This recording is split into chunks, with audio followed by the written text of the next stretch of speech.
Here at the RFS, we are so excited to welcome Eve over as the new Honorary Warden for Leighton. And we thought we'd announce it for International Women's Day to celebrate all the fabulous women in forestry.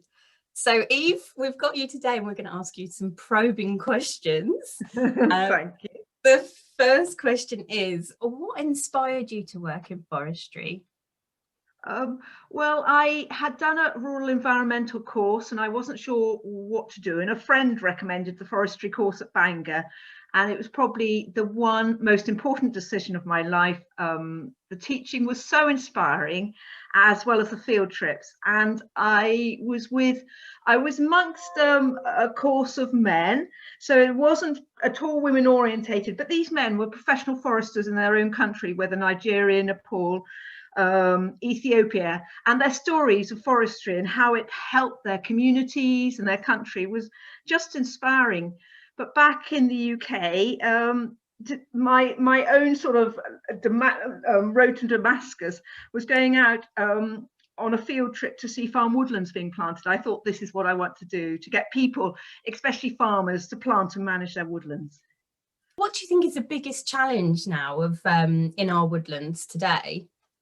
Well, I think the obvious one are pests and diseases. With global trade in timber and plants, there'll be more problems and issues with managing these. For example, oak processionary moth, and I think the government really need to take this seriously. It's costing a huge amount to the government. But from a personal point of view, I've worked in Wales most of my life, and it's one encouraging people to manage and plant trees.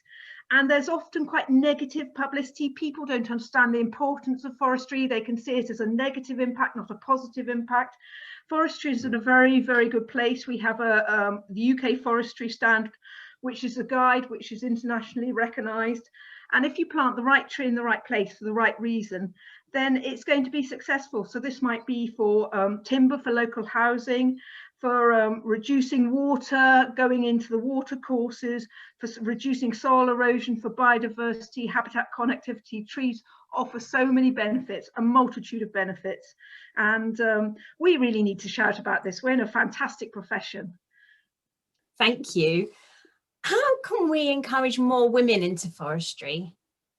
That's a really good question. When I was on my course in Bangor, I was the only woman there, and it can be difficult. In my own organisation, Natural Resources Wales, there are a number of foresters who are women, and they do such a range of jobs: senior management, forest resource planners, managers, advisors on woodland creation, but outside certain organisations, it's more difficult to see women, and I think it needs to be encouraged both at school, primary and secondary schools, and to show what an amazing profession it is. It might not be the most highly paid, but it's a very rewarding profession, and you're perhaps achieving so many of your own goals, environmental goals. So I think the Royal Forestry Society has also already done a great deal of work in this, but it needs to be encouraged and really promoted.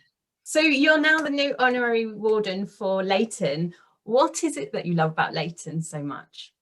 Leighton's a very inspiring, awe-inspiring place. The trees are magnificent. They're so big, and it's a natural wonder of the world. It really is.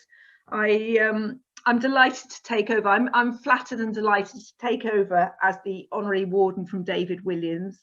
He's done a magnificent job for 42 years, and he's always been there to help to take guided tours and to explain about the importance of the redwoods, and how they contribute to, you know, our knowledge of woodlands. And the